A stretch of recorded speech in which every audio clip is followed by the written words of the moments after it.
Evaluation of the training will be monitored by nurse managers through direct observation on unit.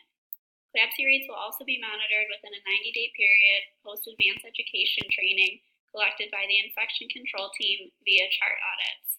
Post-testing will also be conducted to evaluate knowledge retained from the advanced education program by ICU staff. Integrate and maintain. Advanced CLABSI education outline material available on demand. Advanced central line intervention integrated into EMR.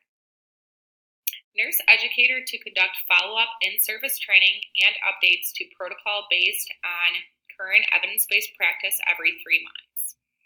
Availability of the nurse practitioner, nurse manager, and infection control team for guidance when needed.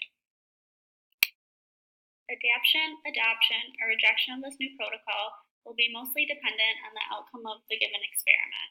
It will also be reliant on staff feedback, compliance of the participants, and cost of change.